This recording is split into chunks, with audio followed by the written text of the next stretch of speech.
In celebration of Coming to America coming out this weekend, I decided to consult my girl on what we should do for this ranking video. Do you know what my girl wants to do? No, what does she want to do? My girl wants to party all the time. Party all the time? Party all the time. Your girl wants to party all the time. Party all the time. I swear if we get a copyright hit for this on YouTube, I'm quitting. She parties all the time. Oh my god.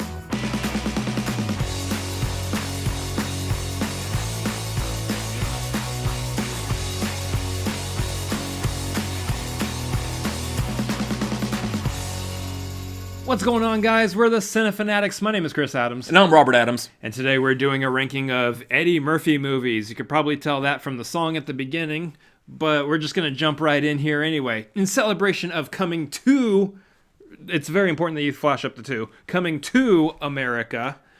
Either that or it's Coming versus America as well. That's true. We're ranking Eddie Murphy movies here, and these are going to be a combination of the movies themselves, how much we like them, as well as Eddie Murphy's performance within them. So it's kind of a strange mixture, but we're gonna get there. Just stick with us.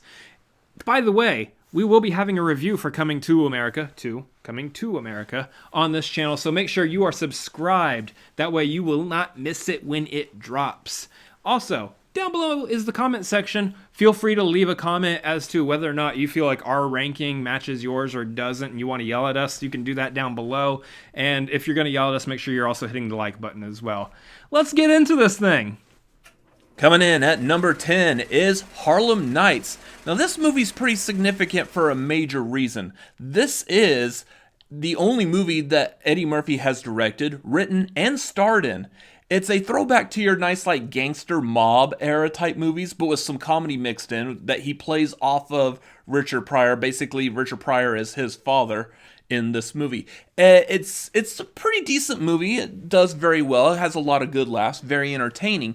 The reason it's not much higher on this list, though, is because there are some spots in this movie where it kind of just drags on. It kind of gets a little bit overplayed. There's some moments that they put a lot of focus and attention on that really probably just should have been a little tighter, and then that way you just move on to the next part of the story to continue everything along.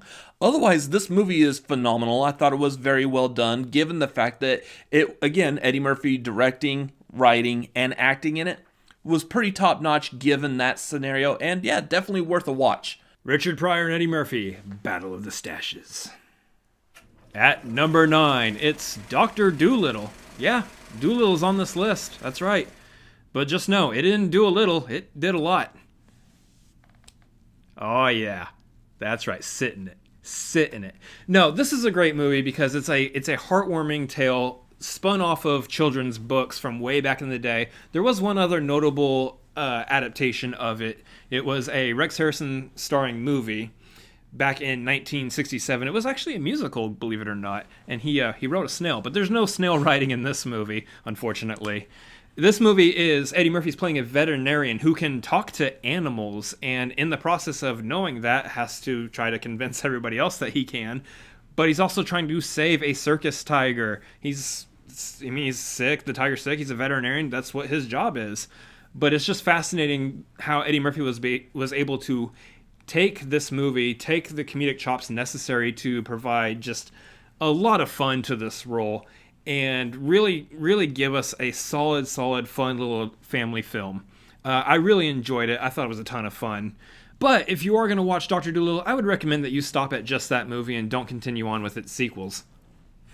I can talk to pieces of Cheerios in my cereal bowl. At number 8 is The Nutty Professor. Wait. Is he the Nutty Professor because he's a professor that really loves peanut butter? Would you stop with that? And yes, he likes peanut butter and pretty much any other food he can get himself on. So yeah, that's the point of this movie, is he does play a professor. He likes to eat. He's a bit on the round side in this movie. It is a remake of a 1963 Jerry Lewis comedy, in which Jerry Lewis does play also a professor who, he's a bit on the nerdy side, so he strikes out with the ladies, he's not very smooth, so he concocts a formula to make himself buddy love, that he's attractive to everyone and everything he encounters. But he does become a little self-centered, That's exactly what this movie does too. This movie just adds in the fun special effects of being able to take Eddie Murphy, who is a blast in his costumes and as all of his family members as well, taking this basically a fat Eddie Murphy and trimming him down to a skinny, suave, smooth Buddy Love. And yeah, it's a blast to watch him do that and recreate all of those scenes. I love this movie. I think it did a really good job of updating the original version. And yeah, it's a blast to watch. Highly recommend check it out. Put the big personality of Eddie Murphy and a big... never mind. You just had to add something, didn't you? Coming in at number 7, it's Mulan. Now, I know you weren't necessarily expecting animated movies to be on this list, were you? You should have been. They have Eddie Murphy in them. They count. Right? So here's the thing with Mulan. Great 90s Disney flick. Excellent story. It's actually a story that I believe traces back into its roots within Chinese history. Mm-hmm. And it is just a wonderful, wonderful movie in and of itself, overcoming obstacles, overcoming things in front of you to try to do something that people are telling you can't do. It's just a wonderful story. But here's the thing about Eddie Murphy's role in it. He's basically the comedic relief. Mushu, he is a classic character in that movie. He is one of those characters that a lot of people go back and look at and go, man, he's such a hilarious, funny character. That is really what the Mulan remake is missing. And it is. That's why you know that Eddie Murphy was such a vital part of that movie. He's what kind of really helped round out and bring that movie to completion, so to speak. And yeah, it's why we didn't rate the new one as high as we could have. Was missing some Mushu. Need a little Mushu. Number 6 is Dolomite Is My Name. It's Robert. Well, okay, yeah, but I mean, the movie is called Dolomite Is My Name. It's not your name, though. Yeah, we get that. Understood. It's the movie that Eddie Murphy was in. This movie was basically a kind of a biographical movie of the actor Rudy Ray Moore, who was known for doing music. He's also known as like the godfather of rap. And when he wasn't quite hitting the popularity that he was wanting, he decided to move into making a series of movies based around this character of Dolomite. It created a phenomenal character that is huge in the blaxploitations of the 1970s. I compare this movie a lot to, say, like The Disaster Artist, where you have like a good, high-quality movie about a movie that was more like more underground, more of a cult following, wasn't popular upon initial release. This is very well done, and also take into account for Eddie Murphy's sake that this was a movie that really kind of helped set him and his career back on track after falling off with like terrible movies that I'm not even going to mention here. A lot of people just had like a lot of doubts in him and what he could actually do, and he shut them all up with this particular movie. It's a phenomenal movie. It was on Netflix, straight to Netflix, did a great job, and I highly recommend checking this one out. And Dole is my banana brand. Good Lord. At number 5, it's Dreamgirls. Now this one is a interesting one because it's like a biopic, but it's not a biopic. It feels like a true life story, but it's not. It's centered around the time of like Motown, when it was coming up on the rise and when it was getting its start. You have Eddie Murphy, who's actually playing a character who's based off of like Marvin Gaye, Jackie Wilson, and James Brown. And he's really just exemplified that kind of character pretty well. I mean, here's the thing. You go into this movie, you know who Eddie Murphy is. You kind of expect him to be more of a comedic tone. But for the most part, his character was very like straight-laced and very drama-forward. Mm-hmm. There was a lot of stuff going on in his life in that movie, and he wasn't even like the main star, though he did get a Golden Globe and was nominated for an Academy Award for it. So you know that he did a fantastic job in this movie. The movie being the story, though, of the Dreamgirls themselves and how they got their start. It was just a really well done, musical drama hybrid film. And man, Eddie Murphy's performance in it was just one to write home about. My dearest family, you should watch Dreamgirls. It is a charming, phenomenal movie, and that's why I'm writing home about it. Number 4 is Shrek. Did you just notice like the energy in this just kind of went up a little? We get to talk about Shrek. Shrek is a fantastic movie. It's great for like kids of all ages, whether you're an adult kid like us or a younger kid like him. I mean, just whatever. It's a fantastic movie. And You're a monster! No, shut up. Eddie Murphy, of course, is Donkey in this, and he does a great job as that sidekick character. I keep forgetting that he was the donkey in this movie, just because, like, I don't hear his voice. I see the donkey in this movie.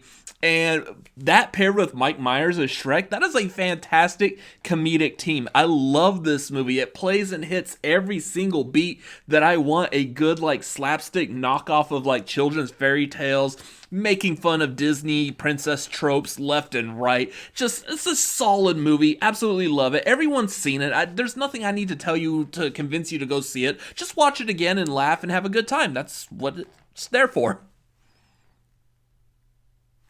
Nothing to add? Oh, I like that movie. That's a nice movie. So what are y'all thinking of our list so far? Do you agree with our choices? Do you know what our top 3 may possibly be?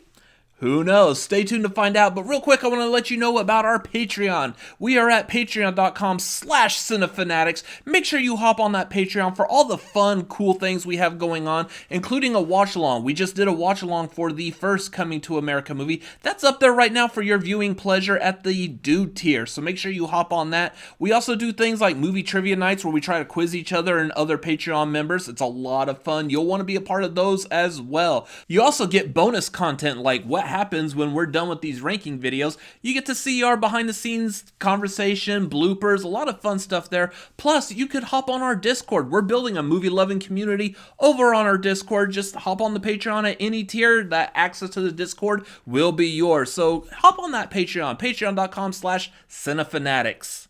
At number 3 is Trading Places. So this is like one of the most classic Eddie Murphy movies. I know, like, you ask anyone, hey, name an Eddie Murphy movie. This is one of the ones they're very likely to just mention right off the top of their head. Good classic movie where he basically changes his way of life with Dan Aykroyd's character, who is a rich businessman, while Eddie Murphy's like a poor On the streets bum, basically. They switch places at the behest of 2 rich guys who have a bet on who would survive in their current position being switched.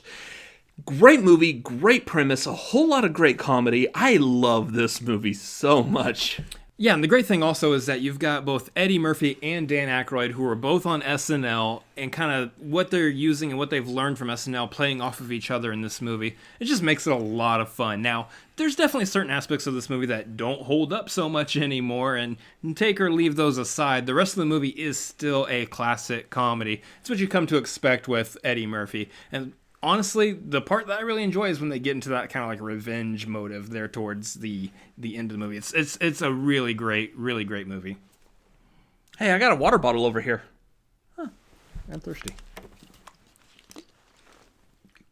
Coming in at number 2, it's Beverly Hills Cop. Now this one, for me, this is my personal favorite. We had to give way for number 1 for a good reason. It does belong there. But for me, this movie was my favorite of Eddie Murphy. He's playing this sarcastic, witty cop from Detroit whose best friend is like killed right in front of him, and he has to travel all the way to Beverly Hills essentially on his own without, his police force or anybody knowing.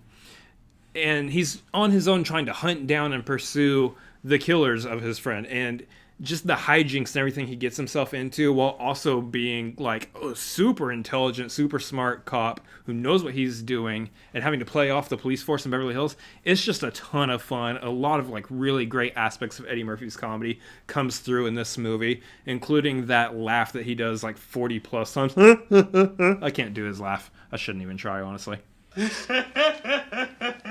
At number 1 is Coming to America. Oh yeah, this is easily the number 1 Eddie Murphy movie. I mean, I don't know if like we even paused to think about or talk this one over. I think just the two of us at the same time were like, yeah, that's number 1.